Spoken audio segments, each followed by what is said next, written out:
Hello everyone! We are excited to show you our new line of Café curtain rods. Today, we'll be installing this beautiful rod in gold color as an inside mount. We're going to walk you through it step by step so you can see just how easy it is to do yourself and add privacy and a stylish touch to your space. First, decide on the height where you want your café rod to sit. We recommend placing it about 2/3 up from the bottom of the window for a balanced and proportional look. If your window has grids dividers, you can also use one of the horizontal lines as a visual reference or focal point. This often creates a very natural and harmonious placement. If your window is tall, you can place the rod at the midpoint or even slightly lower. The exact height really depends on your personal taste and how you want the café curtains to look in your space. Once you've chosen the height, make a clear mark inside the window frame.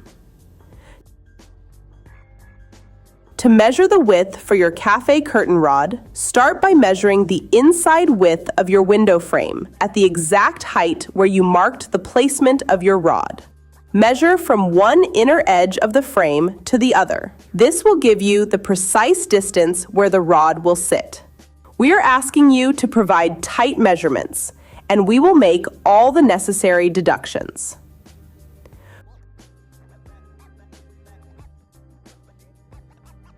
For this installation, you will need brackets, rod, drill bit, and the screws.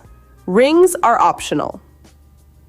Next, take the bracket and hold it up to that line. The bracket will have small ears or flanges where the screw holes are. Mark those screw holes on each side. It's important to pre-drill small holes where you've marked.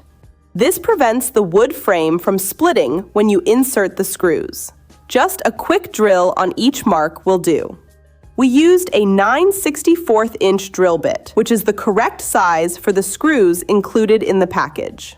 Before you attach the brackets fully, don't forget to slip on the rings for your curtain if you are using them. Then, secure the side brackets on the rod using an Allen key, making sure they are level on both sides. Once the rings and brackets are in place, you can insert the rod into the mounted brackets and secure it with the screws. Now you can add your curtains. To make this installation even more special, we used a beautiful natural linen fabric by Scalamandré to make the café curtain. Just look at how elegant and cozy it looks. You'll find all the links in the description below. Links to purchase the café rod and the lovely curtains. Thank you for joining us today. If you enjoyed this tutorial, don't forget to subscribe for more easy DIY tips and home decor ideas. See you next time!